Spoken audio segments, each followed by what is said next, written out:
Everybody, and welcome to MMTV Volume 8. Hello to everyone in the studio.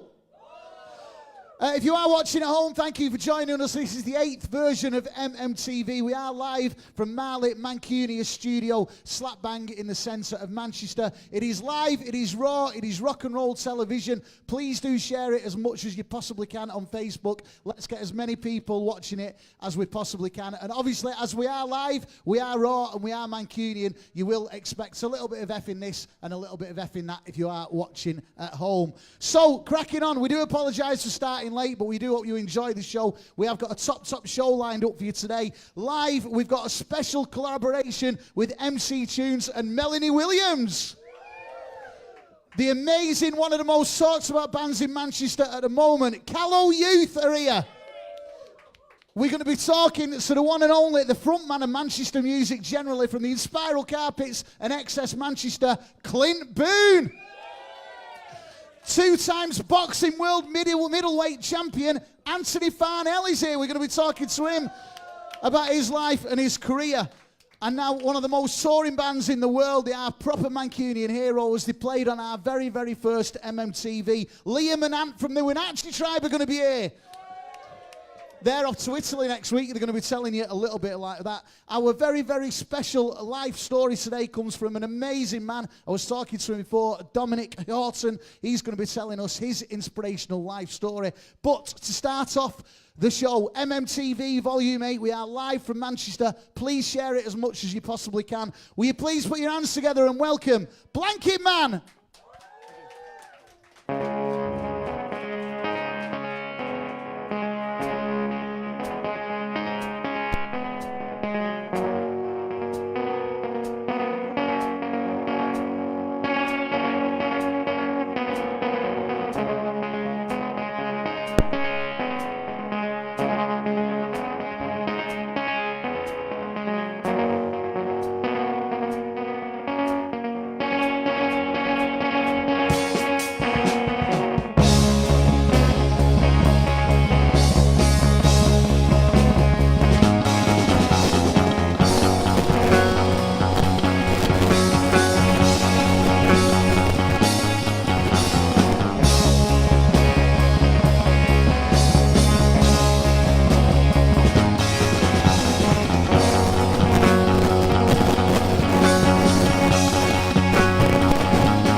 Ones like these we should not see. In the street they avoid my eyes. Why is that? Could be the England town.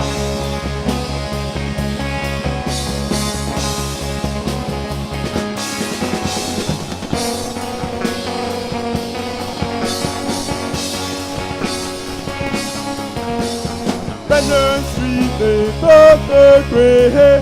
Ones like should not say I'm not gonna lie, but I don't like it. Take my leave and move to Callow.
from the people.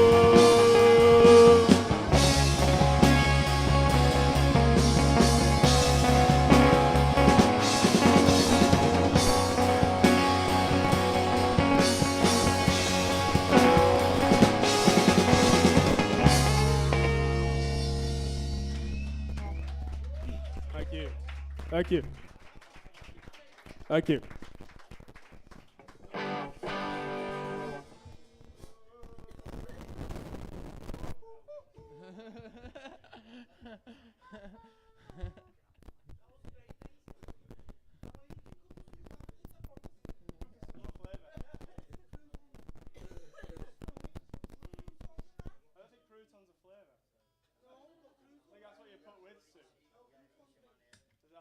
In the Liverpool accent.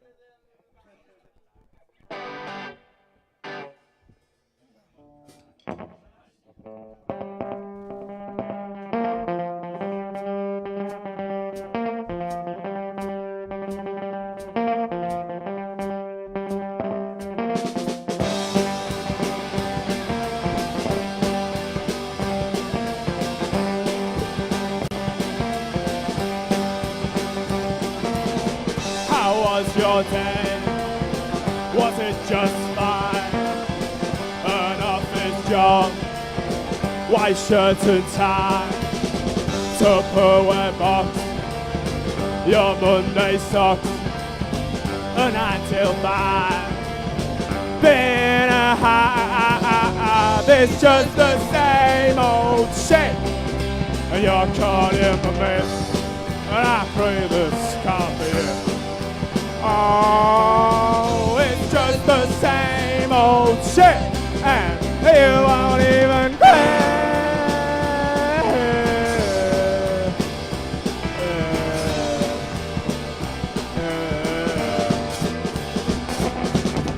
Expect the money, it pays the bills, it funds the weekends, expensive bills. But is it worth it? Are you fulfilled? Well, who am I to judge? But it gives me chills. It's just the same old shit. And you're calling the mess. And I pray this can't be it. Oh, it's just the same old shit. And you won't even quit.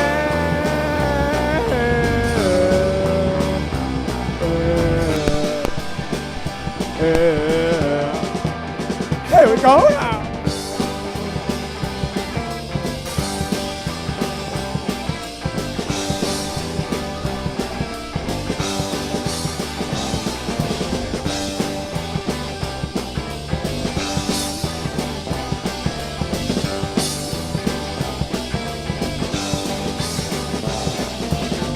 Expectation, reality, disappointment.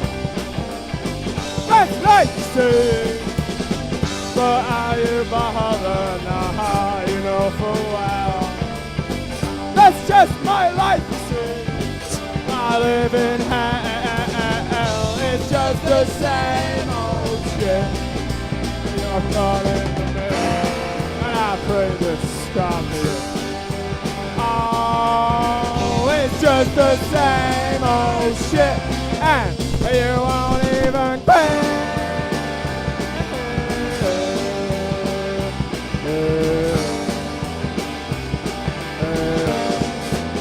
Here we go now.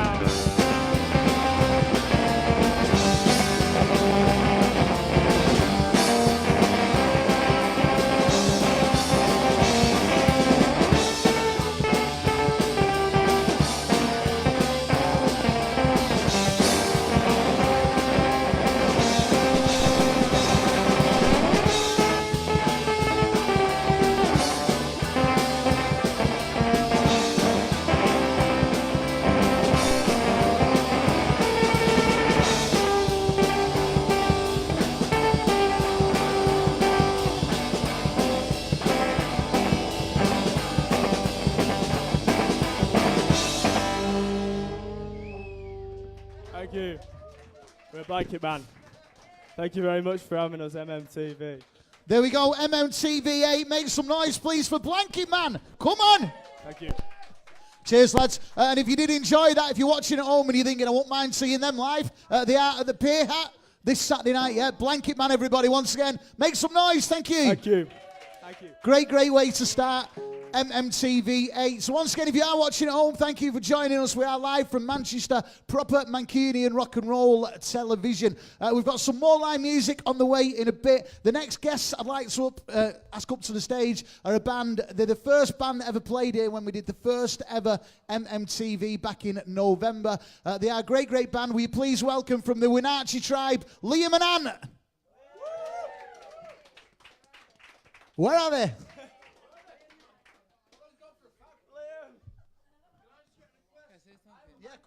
Yeah, so our next gig will be this Saturday, and I know it's Eddie, and we have a very special guest. So I hope we could see you in Pier Hat. So thank you very much for watching it, and that's it. Yeah. Bars over there, fella. Okay, we were going to have Liam and Ant from the Winachi tribe. I think they've gone for a fag or something. So if you are watching at home and it's the first time you've been involved, every single time we do this, we have someone on who's got a story to tell, a motivational story and an inspirational story. If we can have a little bit of quiet in the studio, please. The next guest we are going to introduce up to the stage is going to tell us a very special story. Indeed, you won't know who he is, but you will do by the time he's finished this. Will you please welcome Dominick Horton?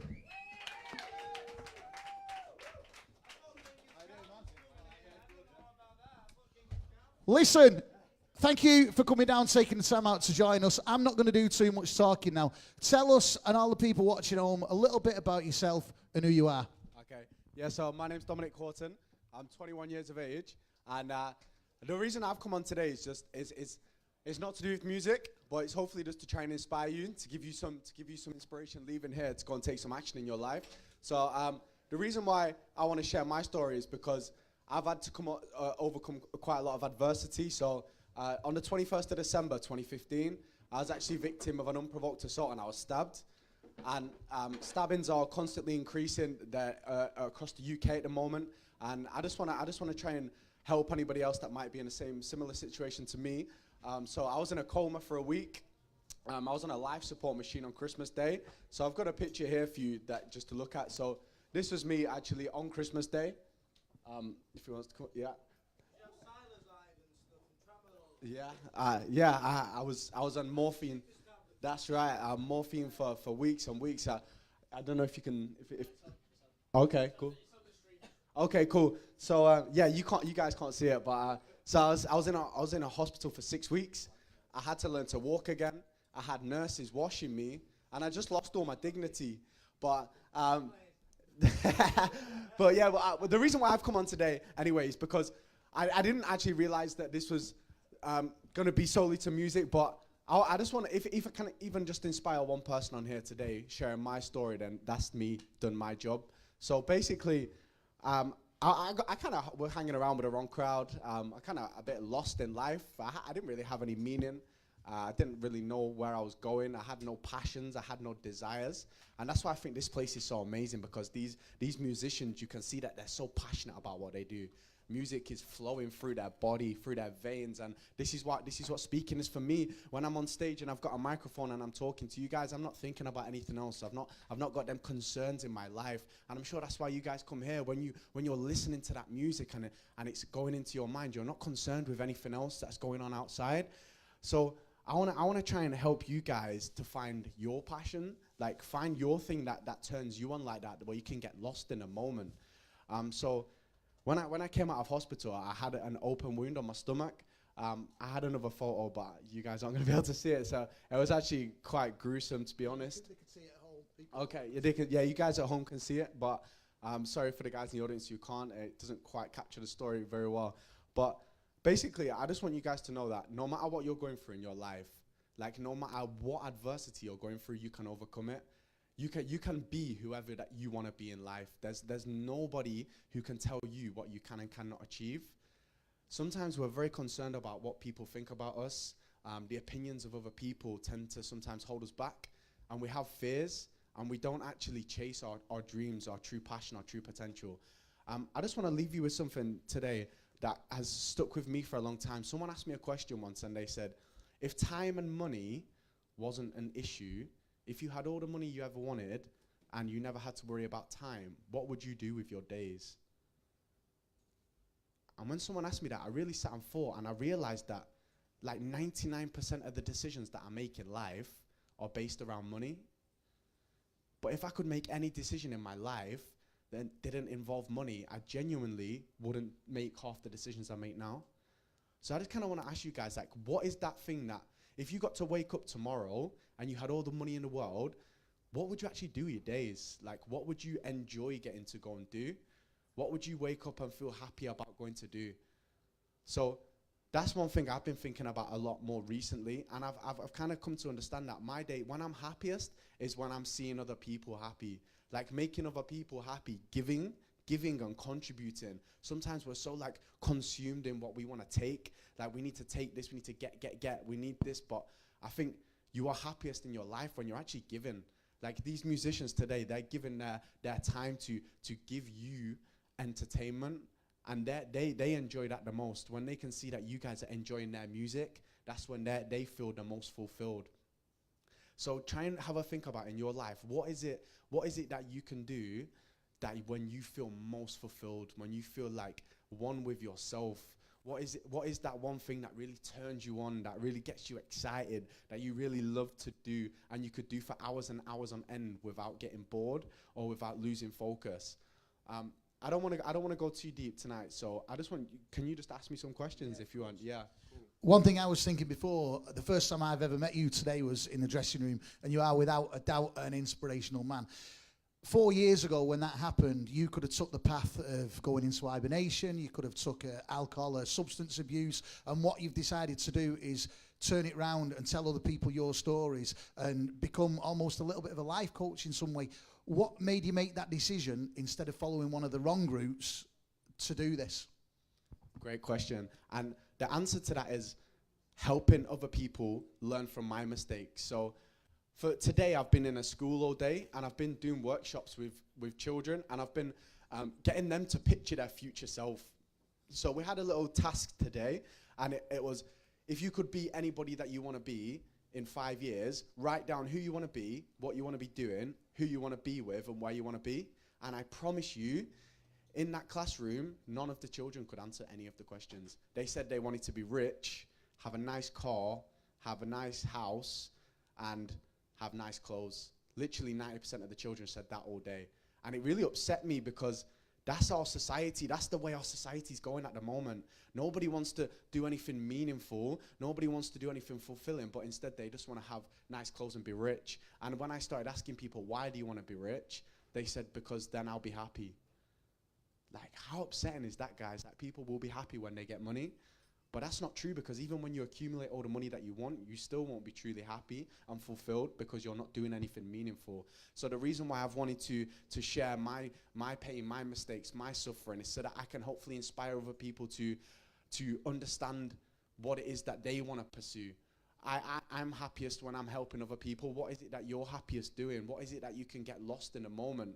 So today, I want to, like, when you guys leave here tonight, I kind of just want you to just sit and think about that a little bit and maybe decide what you can do to get you to where you want to be. I'm sure that every single one of you in here has got some amazing talent hidden inside of you. Like, you've got something special within you, and it's your duty, it's your right, it's your role, it's your responsibility on this earth to actually search within you and find that talent, find that passion that's burning within you, and to go and pursue it. Yeah. Two more things before we let you shoot off. If, you know, nobody knows in life what anybody's going through, in this studio audience, watching at home, if anybody's sat at home thinking, I'm having a bit of a bad time, such things happen, nobody knows what's going on, what advice would you give them? Great question. Aren't we all suffering, right? Like, we are all suffering. We all mask this pain. We all step out into the world and put this mask on because we don't want people to see that the pain that's inside of us. So we kind of mask it, and we do things to numb that pain and to distract us. Sometimes we don't even like to look at the person in the mirror.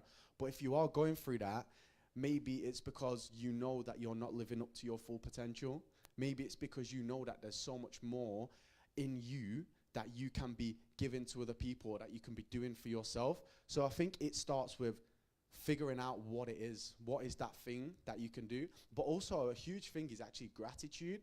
So for me now, before I got stabbed, I was such an ungrateful person. Like, I was so negative.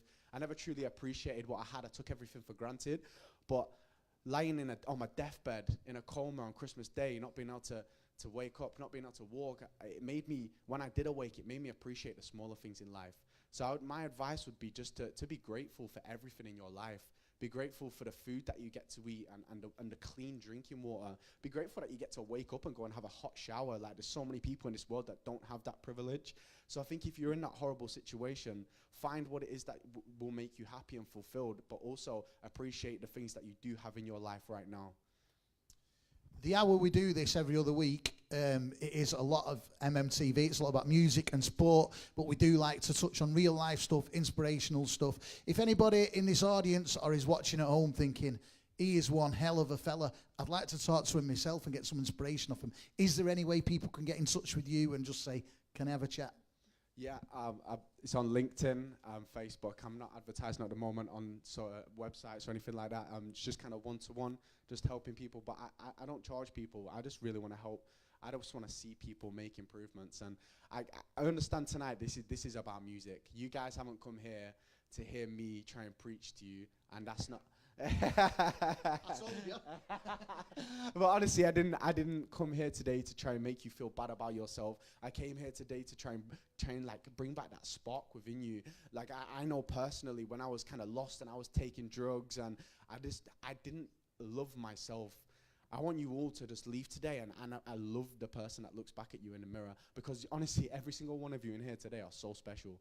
Like, you are so special. You're so lucky to be here alive today, living and breathing. So take every single day, and make the most of it. Don't waste the day, because you never know when it might be your last. Thank you for having me tonight. I appreciate it. We've had some great life-changing people on MMTV over the last few months. I've never met you before today, but speaking to you in the dressing room before, I knew the powerful message you were going to get across. You are a true inspiration. Thank you for joining us, MMTV. Dominick Horton. Top man, all the best. So we are watching MMTV. This is Volume 8. We are live from Marley Mancuni's studio in Manchester. Coming up shortly, we're going to change the stage round. We've got a very, very special collaboration with MC Tunes and Melanie Williams. Before that, I think the backup from outside, Liam and Ant from the Winachi tribe. Are you with us? Yes. Come on. Come on, lads. Come and take a seat. So when we first started MMTV back in November 2018, one of the first bands we had on were the Winachi tribe.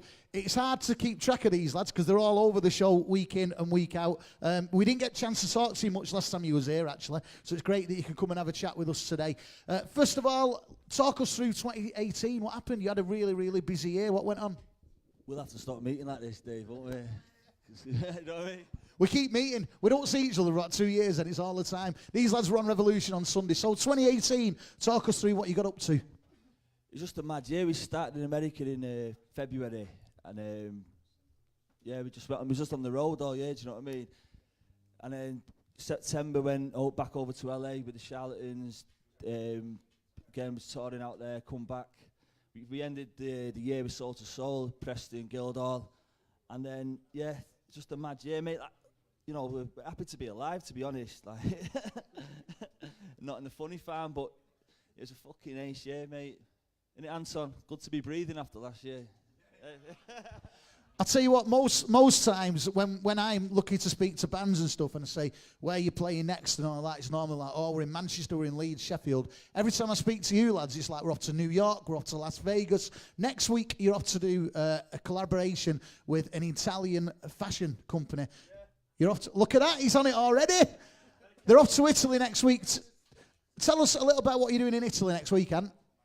We're going over to meet the main guy himself, Kim Williams. Then we're going to go and play out for them. Is it Modena? Modena. and what's your place? I can't pronounce that one. Who's that? So we did a show for them last year in Carnaby Street in London. We launched the 1990 collection of the brand, you know what I mean? And luckily for us, that they fucking loved us, you know what I mean? And sponsored our tours and that. And they've asked us we're doing a collaboration with them that's coming out later this year. So we're starting it in February. Our first shows are in Medina, in Italy, or Modena.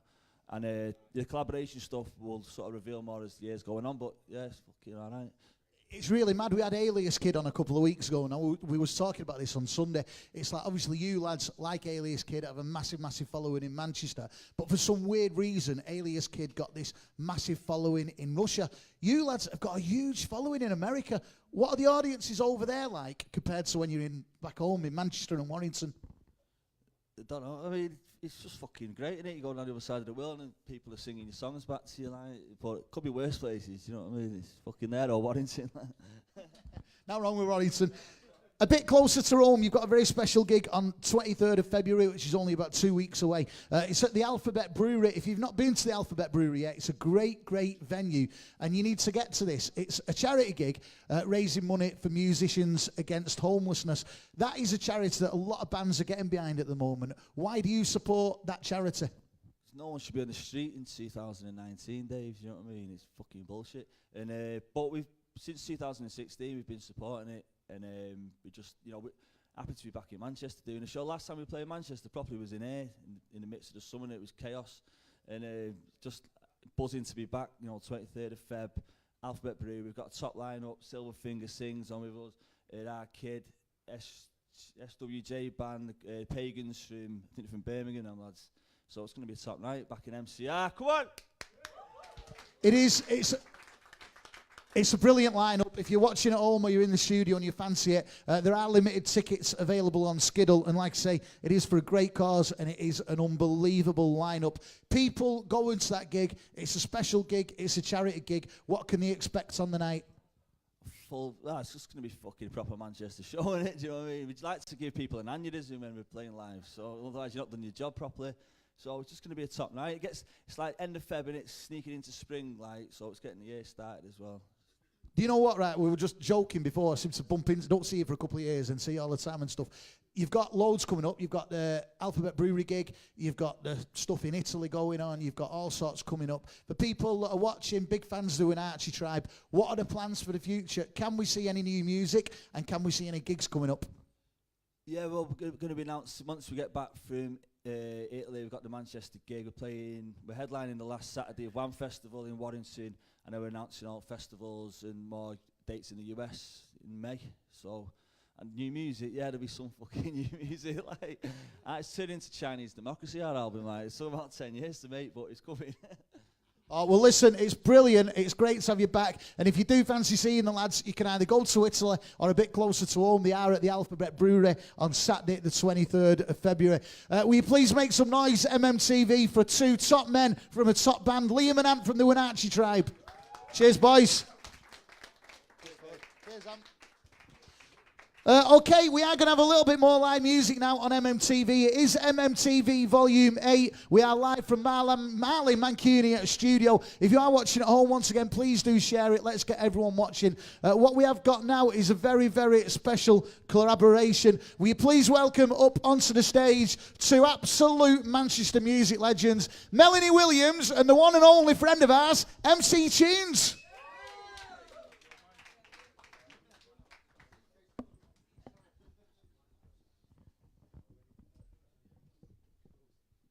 Is this me?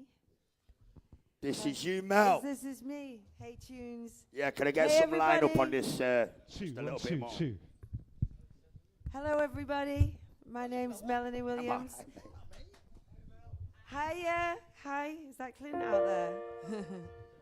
This is a very topical song because having listened to the inspirational speaker just before, this song is called Blame, and it is all about the turnaround. What happens to you when you blame, and what happens when you transform a situation.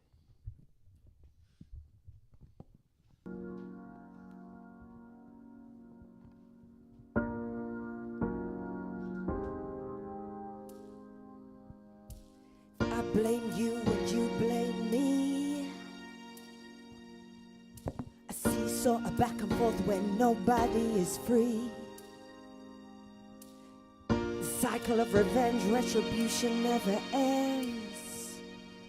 And I wanna be a peacemaker, I wanna be friends. I'm restless for a place with intimacy and space.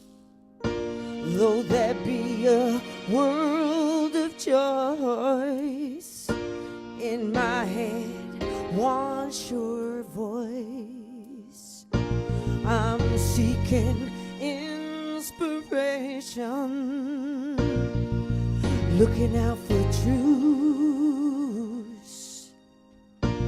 leading to my liberation, to be not bound and chained to you.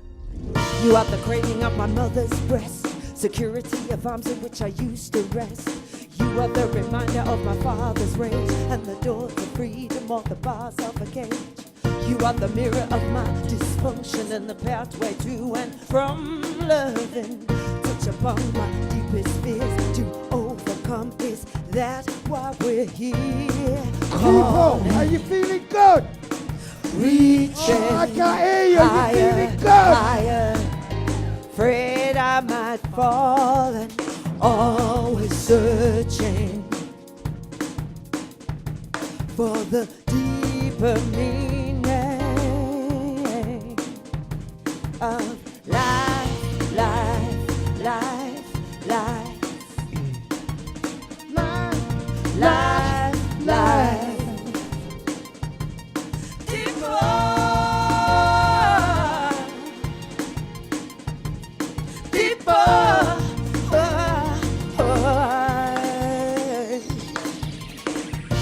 I'm restless for a place where I've no desire to escape. I want to be my own companion. I am who I really run from. I was torn from my mother's breast, the seed and the creation of my father's lust. I am the repeat of the tears and pain, and the door to freedom, all the bars of a cage. I am the mirror of my dysfunction and the pathway to and from loving. Touch upon my deepest fears to overcome. Is that why we're here? Calling, reaching higher, higher. Afraid I might fall, but always searching, always for the deeper meaning of life, life, life, life, life, life, deeper. That's how we do. Feel the vibe. Deeper,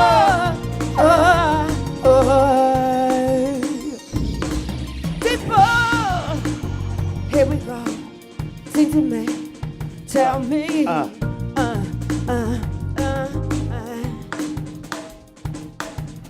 Coming with another one. Again, I'm running it quick, stick full of lyric. My grandma got you staggering, stunned by the talent, the balance of free running.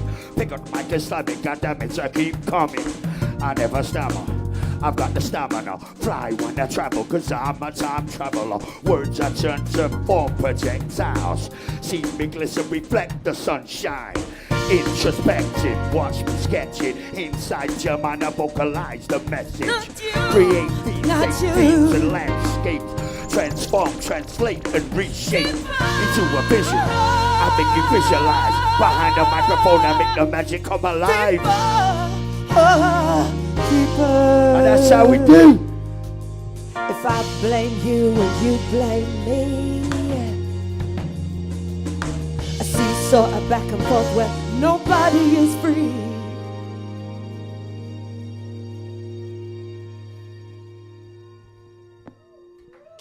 Yeah, baby. high-class TV at its finest. Let's hear it. Finest.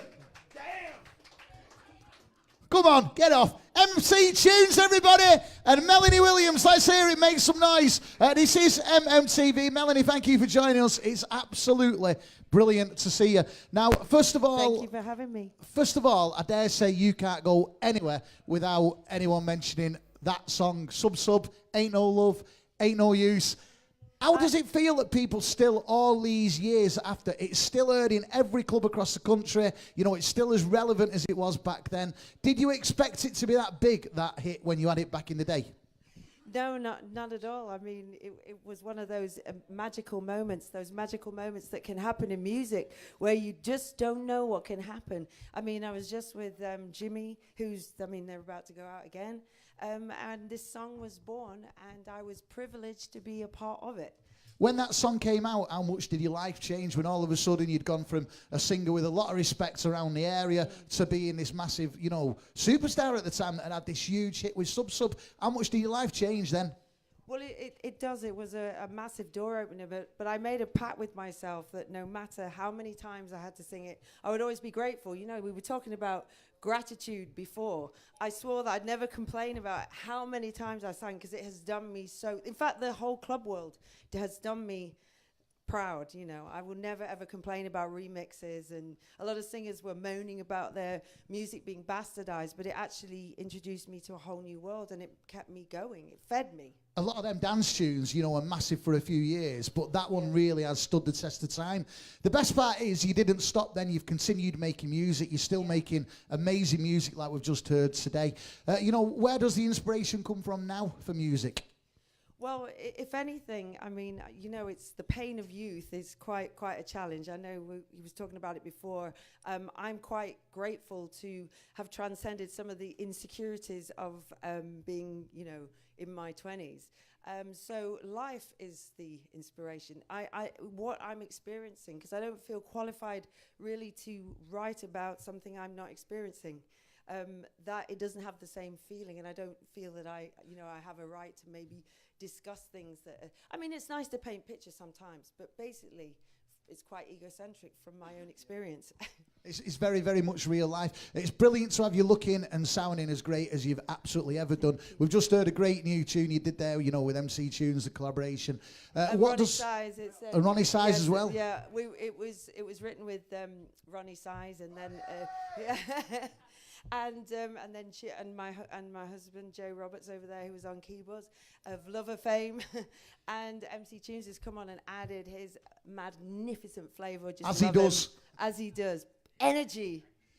So what does the future hold then? You've obviously got this tune you've just done, we've just heard, you've just spoke about. Is there plans of any more music? Can we expect any more music from you? That's what's so great about music. I mean, there is so much going on at the moment. Joe and I just did a tour last year with Carl Cox and Eric Powell, and we're making tracks with them with Bush Records. I did the Hacienda Classical last year, and they're doing some more again this year with tunes as well. Yeah. So that's fantastic to go out and do the classic tunes and do Ain't No Love as well. And we're writing, and we have our own band as well. I have my band with Joe Roberts over there, Butterfly Jam. So we're so busy at the moment recording, and we're due to go back out to Australia and perform the project that we've been working with for Bush Records. So things are going really well. Remember that name, Butterfly Jam. But thank you for joining us on MMTV today, along with Joe and Tunes up there. Will you please make some noise? Melanie Williams! Thank you. Okay, thank you for watching. If you are watching at home, like I say, please do share it. Let's get as many people watching it as we can. Still to come on the show, we have got Clint, Boon and Callow Youth. The next person we'd like to welcome up to the stage, though, is a two-times boxing world middleweight champion. Will you please welcome Anthony Farnell?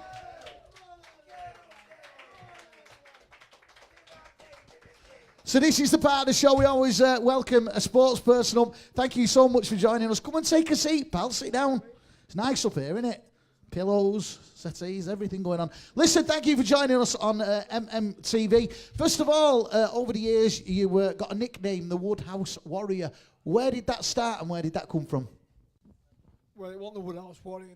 think people just saying that because I was from Woodhouses.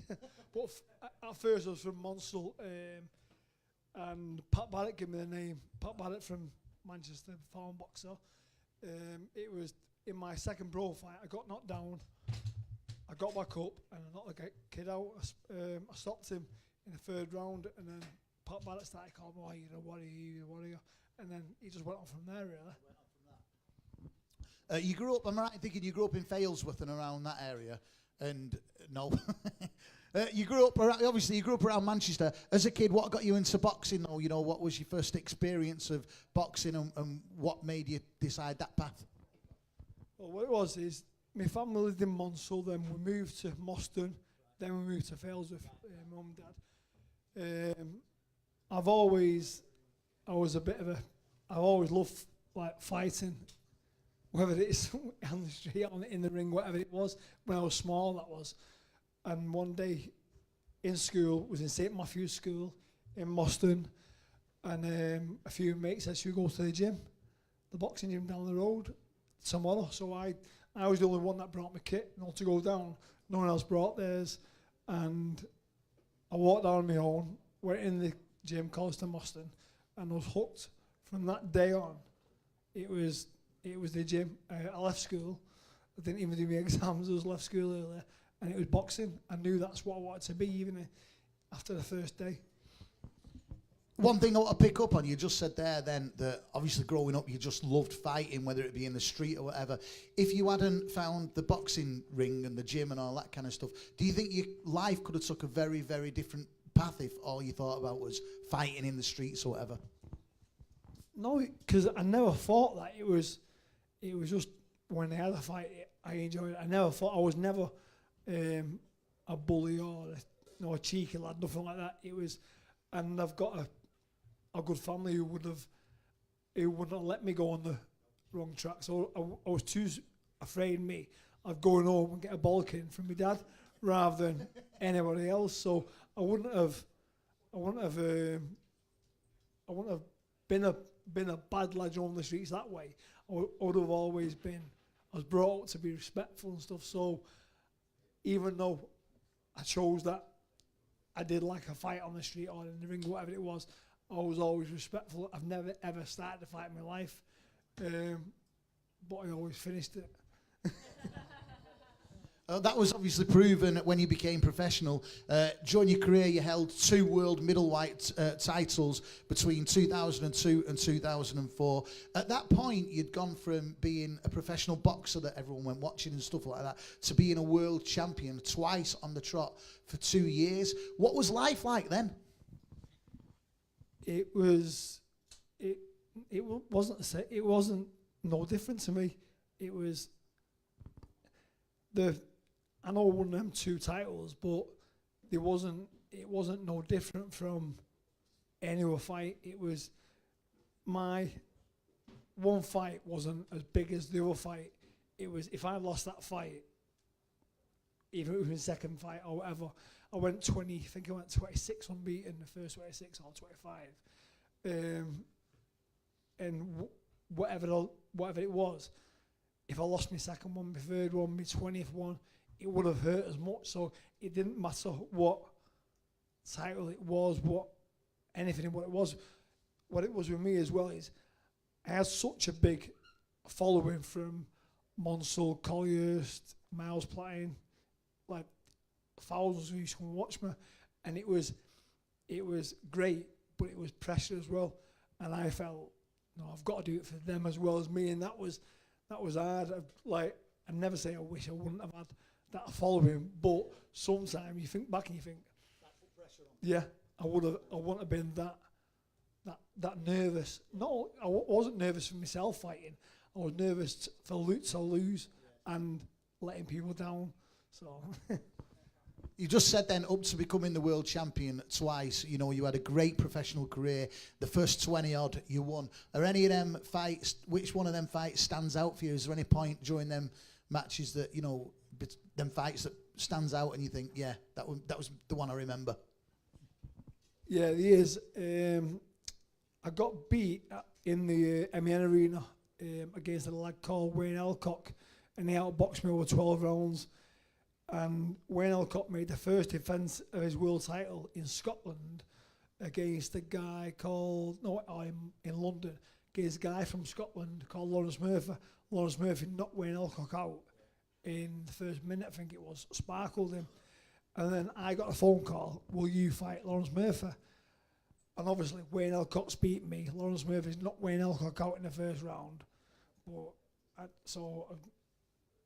my ass was twitching a bit. But I said, yeah, obviously I'll fight him. And then I was so nervous. It was unreal, the nerves I had. But them nerves can work against you. I remember I fought in the velodrome around the corner. My first loss it was. And I had bad nerves then because I had thousands of tickets. And I lost in the first round, got chinned off a lad called Callow.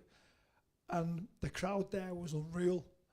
But that worked against me because the crowd got to me. And I was scared, sort of like walking out. And it was the first moment I really thought of my career. Like, shit. Like, this is a fight. I had thousands of guys cheering. Carl was there, I think it was. And it was nerve-wracking. It was scary. And that got hold of me. That, like, it put the frighteners up me sort of thing. And I went there and I froze. And the guy done me.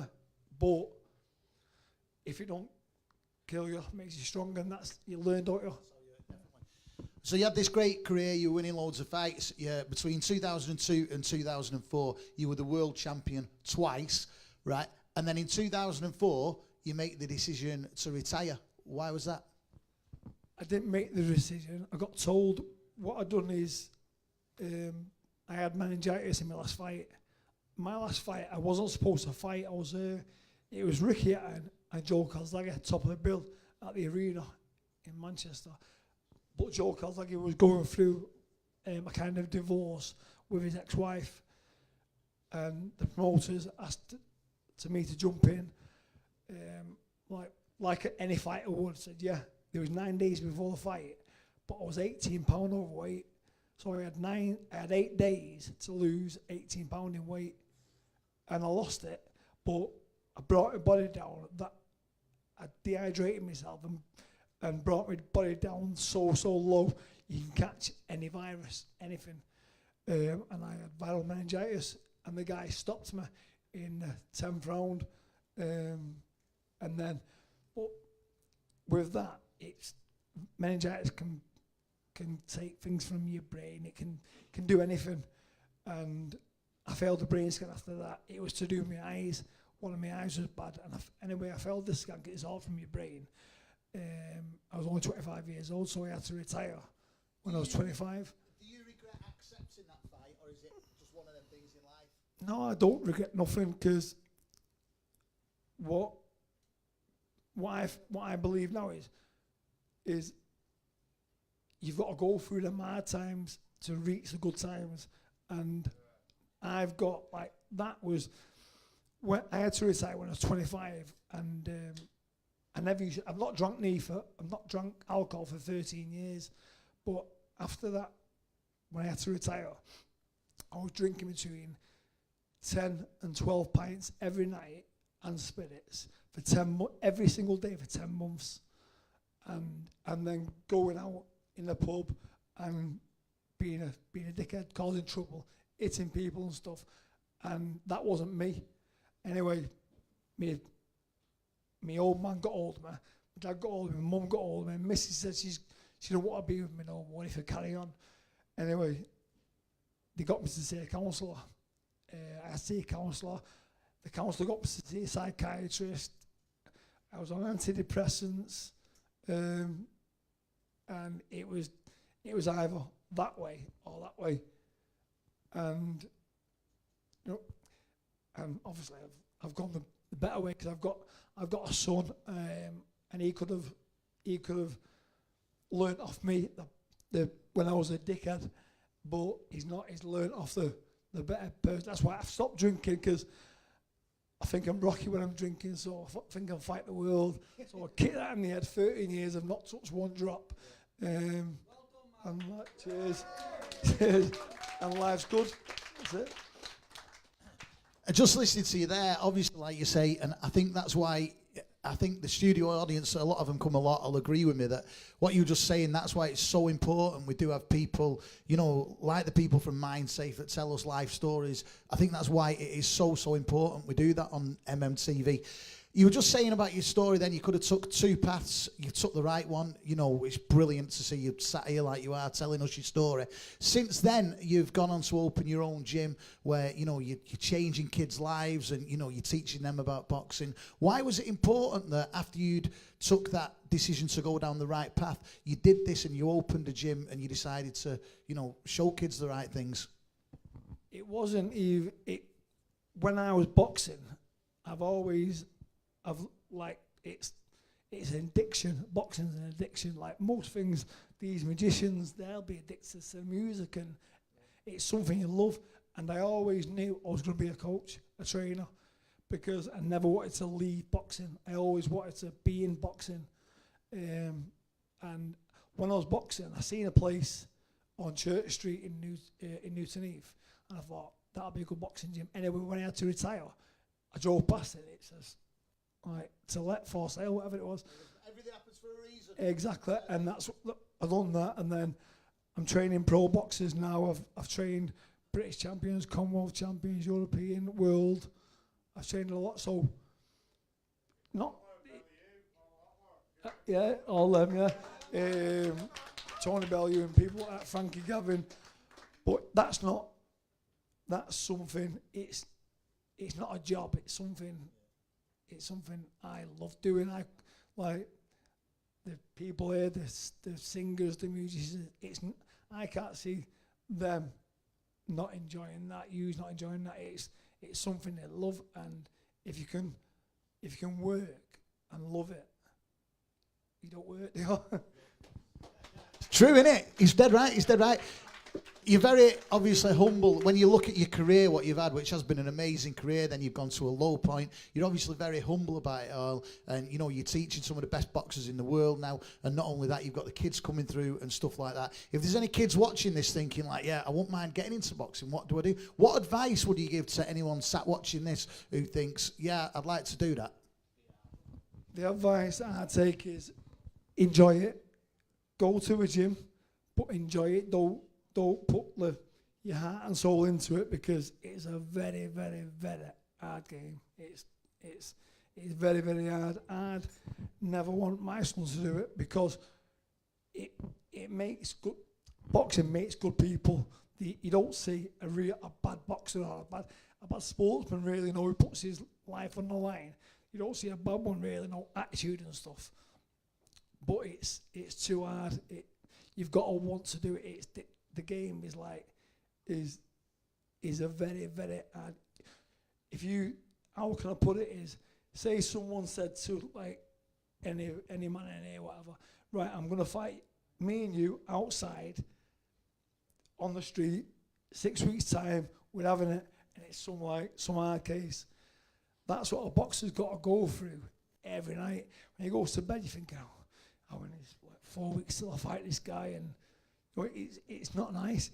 It's like it's an addiction when you've got it. You can't stop. But imagine going to the gym every day. You've got to spar as well, and that's a fight in itself. Sometimes I've been on my ass in sparring. I sparred world champions when I was nothing, and they give me good hidings. My nose has been broke 9 times.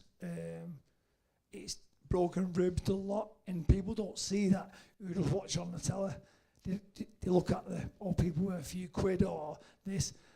Boxing is tough, and it's a great sport, but for someone I love, like my son or someone, I say don't do it, because it's fucking hard. Do you know what? I think this is the 8th episode now, and we've had some pretty iconic boxers on, like yourself. But listening to you today, I think it's pretty safe to say you're pretty inspirational to everyone who's been watching this as well. Will you make some noise for Anthony Farnell?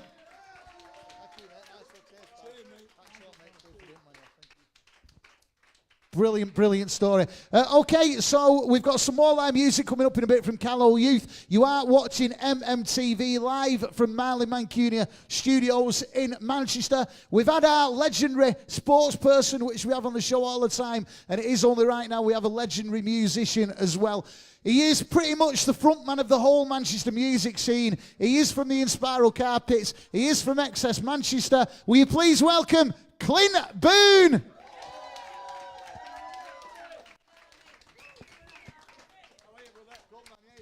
Can you go anywhere without someone shouting Boon Army? No, I get it all the time.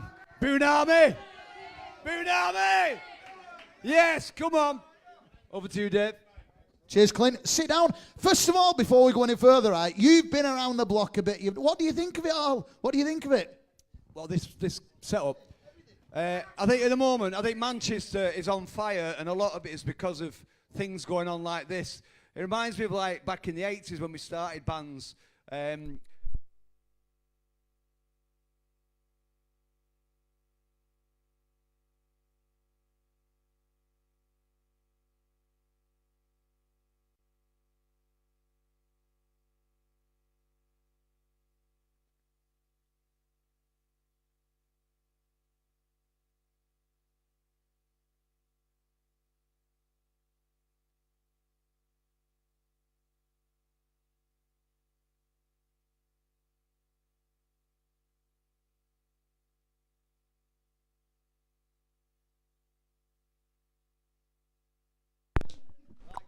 Toot. Someone's unplugged the fucking thing. Are we on now or what? This is what we're saying. We're live telling from Manchester. Right, let's start again. Everybody, Clint Boon. What do you think of it? Tell us what you think of this setup. I think it's brilliant. It's gritty. It's, what do they call it?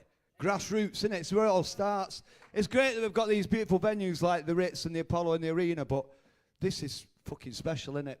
And it, like I said before, that when the mic was off, it reminds me a lot of where it started for me and my band and a lot of other bands back then. Phil Morris, he had a band called Atoll K. Yeah, back in Oldham in the 80s, man, that's when it all started. Some great stuff kicking them out. Callow Youth, first time I heard them, they reminded me of the early Inspirals, that gritty sort of Velvet Underground sort of vibe. Control of the Going, another great band, and as I said, Blanketman, have got it as well. They've got that. I don't know what it is. It's it don't matter about tuning up. It don't matter about ironing your gear. It's just get on there and just fucking bang it out. You remind me of the Fall and the Velvets.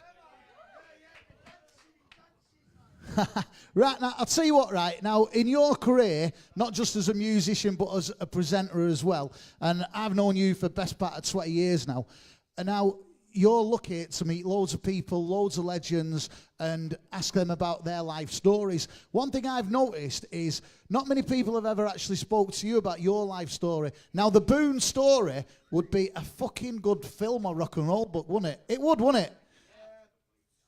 No, it would. So what I'm going to do now for the next 10 minutes, right, is I want to talk through the Boon story in 10 minutes, right? So that's what my plan is to do. So let's go back to Oldham.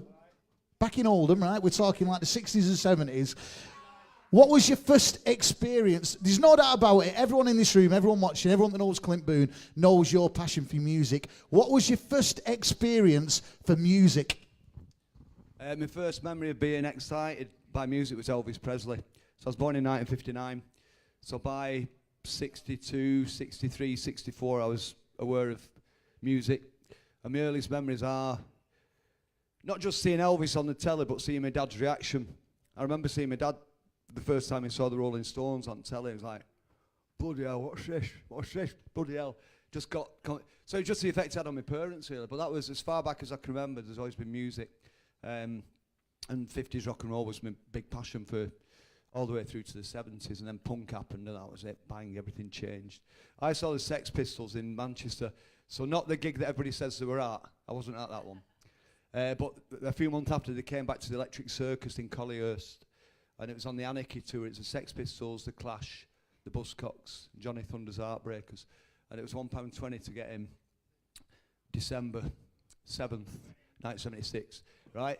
I was at art college. We all came out from college straight to this gig, and it was fucking everything changed at that moment. So that was a big turning point, the punk thing, because at that point you realise that you can do anything you want, really. Like the motivational speaker said earlier, you know, it's like that. That's, to me, punk did that for me, where whatever your dream is, you can go for it. And especially in a city like Manchester, where you get all this support, you know, back then, 20 years ago, you got it, 10 years ago, it's just now everybody's still supporting each other.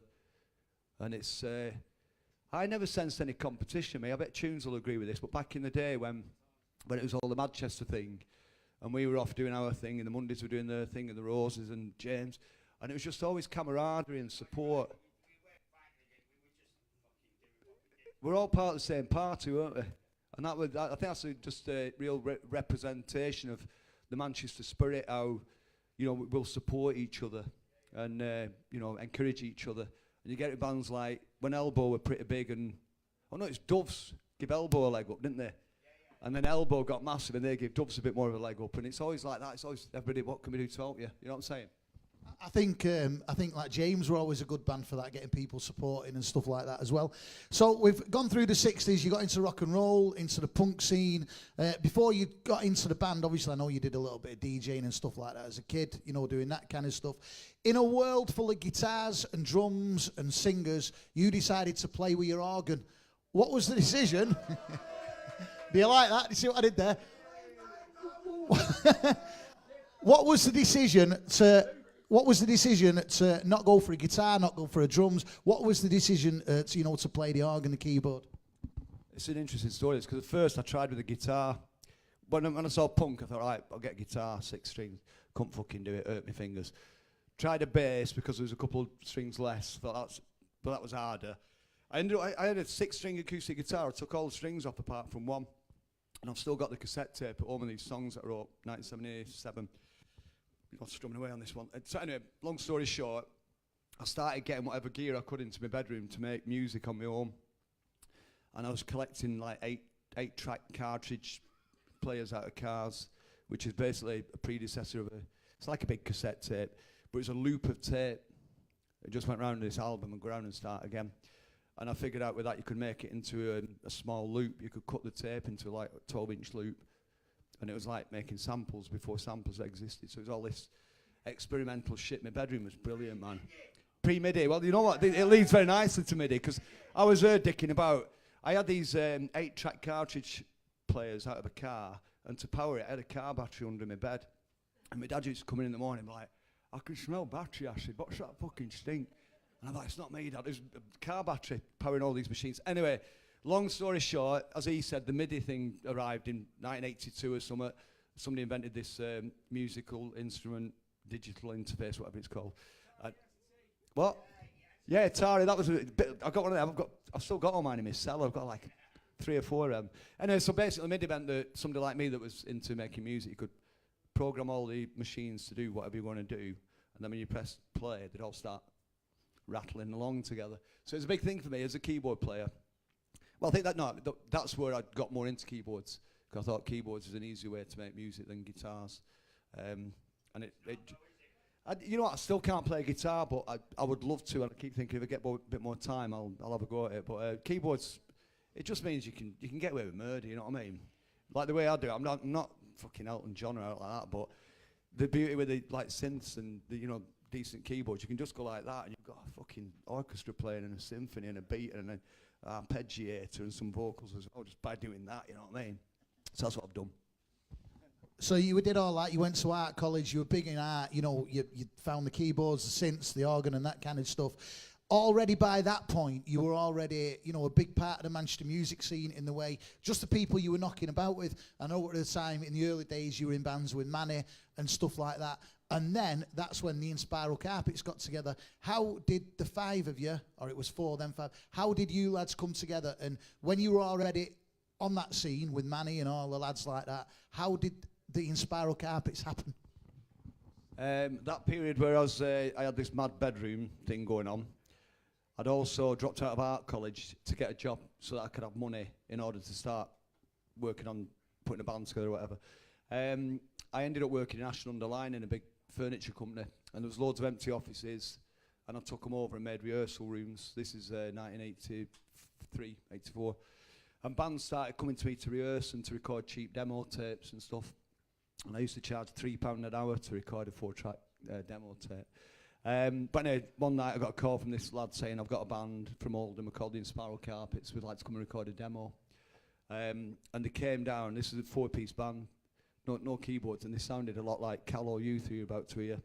And I recorded a couple of demos with this band, and I just thought, if I put my keyboards in with that, it's going to sound like the Velvets or Question Mark and the Mysterians. It just had that proper garage vibe that I love. So I blagged my way into this band, and that was 1986, and then from there everything happened really quickly. I think because of the keyboard sound that I had, it wasn't typical of that era. You know, in the 80s, everybody was using big synths like Simple Minds and stuff like that, and I was heard this 1960s Farfisa organ that sounded amazing, and I still got it. It's a beautiful thing.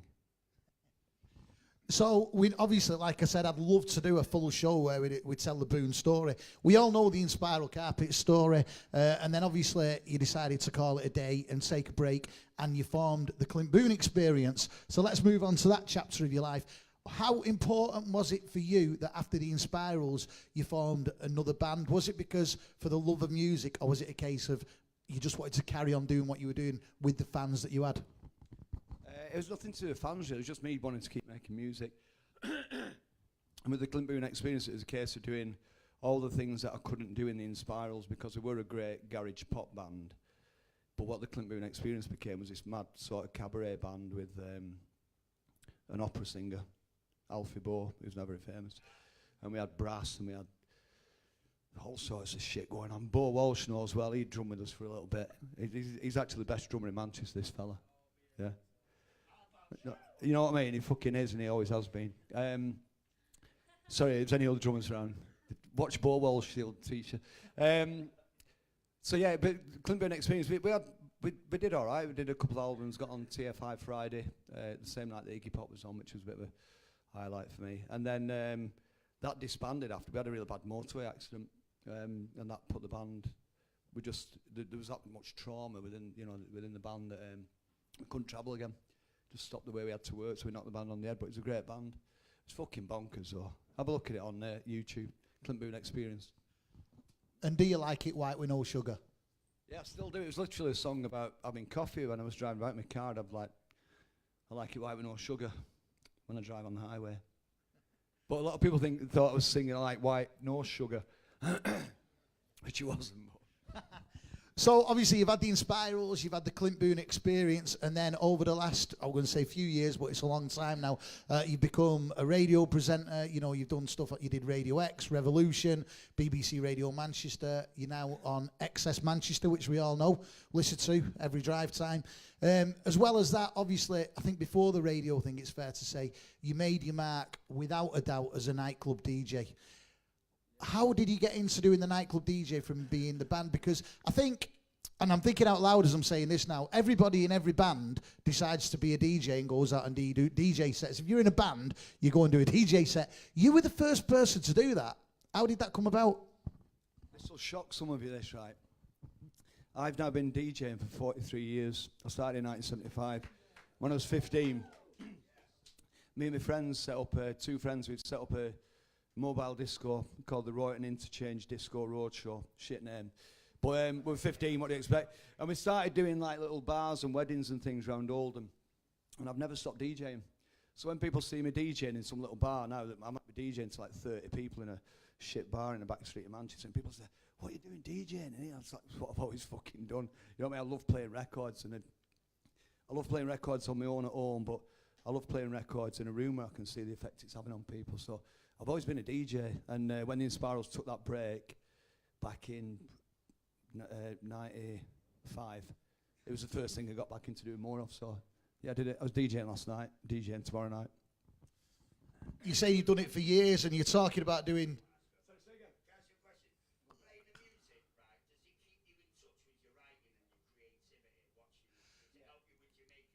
That's a great question, that. And if anyone at home didn't hear what MC Junes has just asked, playing music like you do, does it keep you creative with your writing?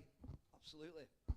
Absolutely, it does. And being on the radio does as well, because on the radio you get given a lot of records that I've not necessarily gone digging for these records. They're sent to you by pluggers or, you know, kids in places like this will give you a CD like somebody else tonight. So, You know what I mean? It's like, so it's yeah, you get fed new music all the time as well as playing the classics in clubs, and yeah, it does definitely inspire me as a writer. And I'm still writing. The Inspirals are completely on ice at the moment because we lost our drummer Craig a couple of years ago. He died tragically. So no plans for the Inspirals, but I'm working on a really exciting musical project, which I'll tell you about next time. You heard that. Next time you've got this project you're coming up, you come on here, MMTV, and tell us. You've just said that on telly.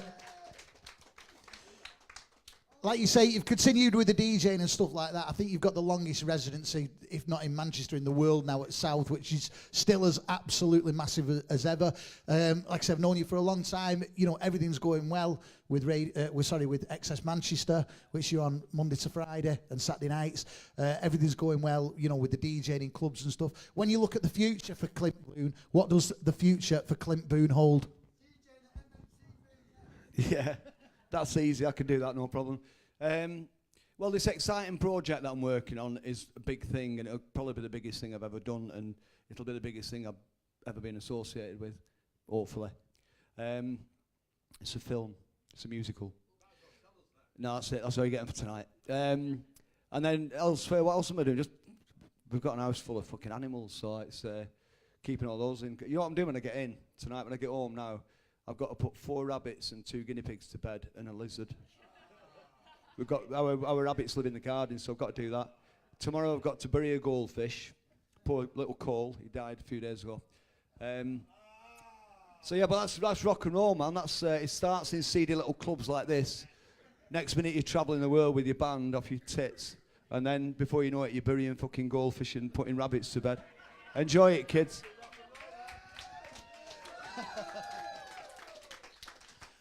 We all listen to you 2 till 6, Monday to Friday on XS Manchester, and then on Saturday night for the Boon Army Party. Then we all come to South, we see what you're doing and stuff like that. And I said when I started earlier on, I said it and I genuinely meant it. We all listen to you doing your podcasts, interviewing amazing people, yet we don't hear your story enough. So what we've heard tonight in 10, 15 minutes, hopefully we'll do again for longer in the future. But it's been an absolute pleasure knowing the Clint Boon story.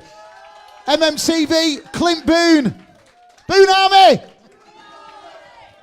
Boon Army. Thank you. Keep up the good work, Dave. Enjoy Callow Youth.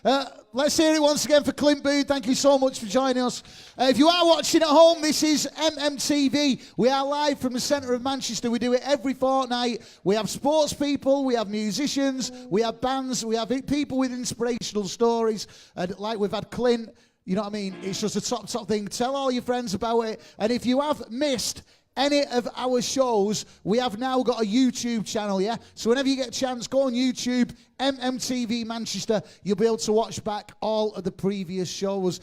Tonight, though, one thing that Clint said earlier on was that the Manchester music scene at the moment is amazing. It always has been. There's so many good bands about at the moment. It's brilliant, and it's brilliant to be part of it. This next band you're going to see, though, now are without a doubt one of the most talked about bands in Manchester at the moment. They are here to close MMTV Volume 8. Will you please welcome both at home and in the studio, Callow Youth? Thank you. This song's called All I Know.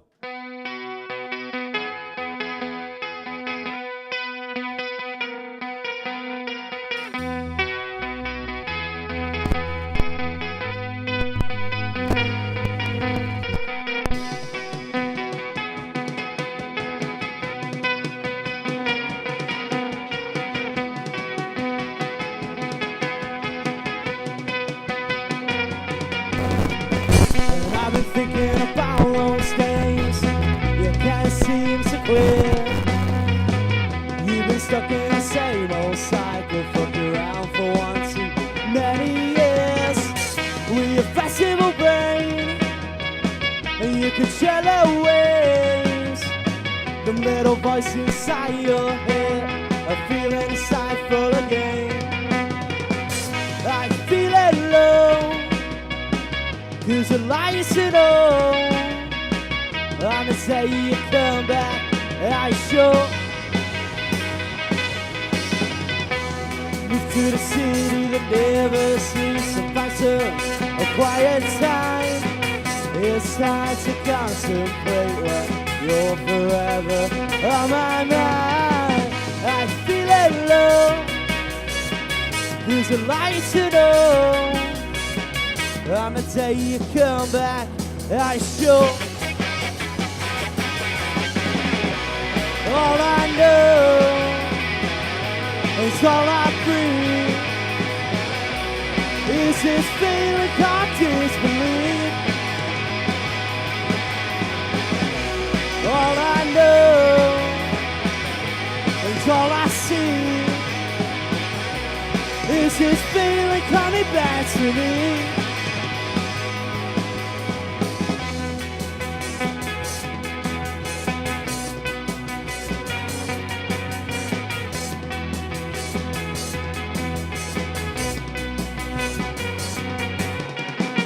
And I hope you're out having fun wherever you are.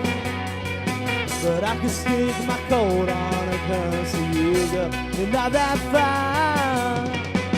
I feel it low. There's a light to know.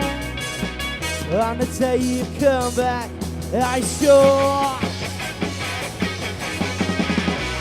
All I know, it's all I breathe. Is this feeling can't disbelieve? All I know, it's all I see. Is this feeling coming back to me?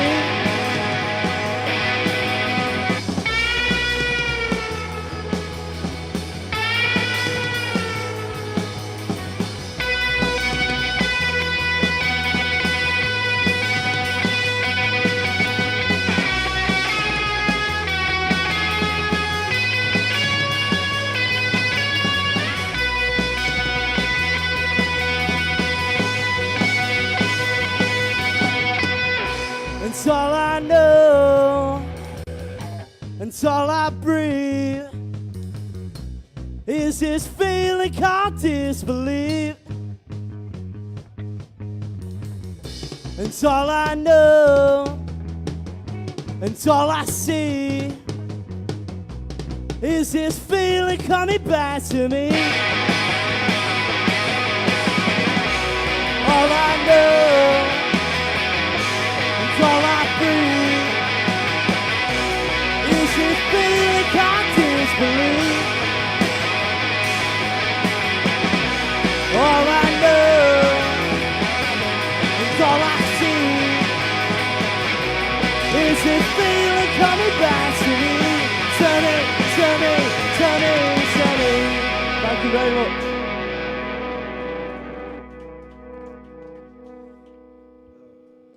This next song's our new single. It's called Did It Really Matter? Thank you very much for having us on. It's been an absolute pleasure.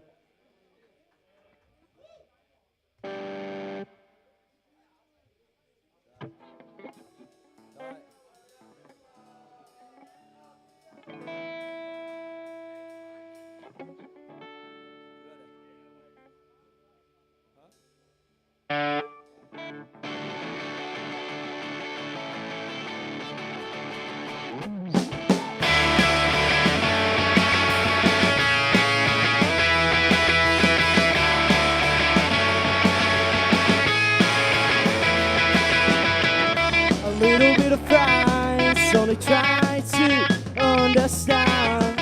Oh, tell me, do you feel when I say your name? A story for the morning, please ignore me if I'm boring you tonight. We won't be one forever, we got some. You tell me to see myself, just stumble down the road. Try to noise you, go and smash my phone. You made it on the street, my mind. We are not that bright. I'll go see a show around town tonight. I'll go and clap your hands at every sound they made. Oh, what's your favorite song that you never wrote? But when you hold me like this, I might explode. You tell me don't see myself, just stumble down the road. I try to know you see, go and smash my phone. You made it understand my mind. We all not that bright. Now it's all gone away, and I just can't save myself anymore. How does it feel when that's you only reality is real?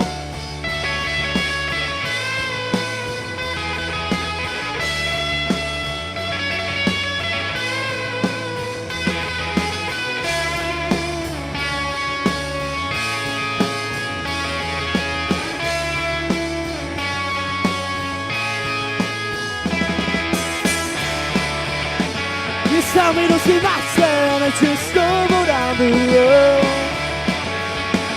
I try to know you see you go and smash my phone. You made an atmosphere in my mind. We all know not that right.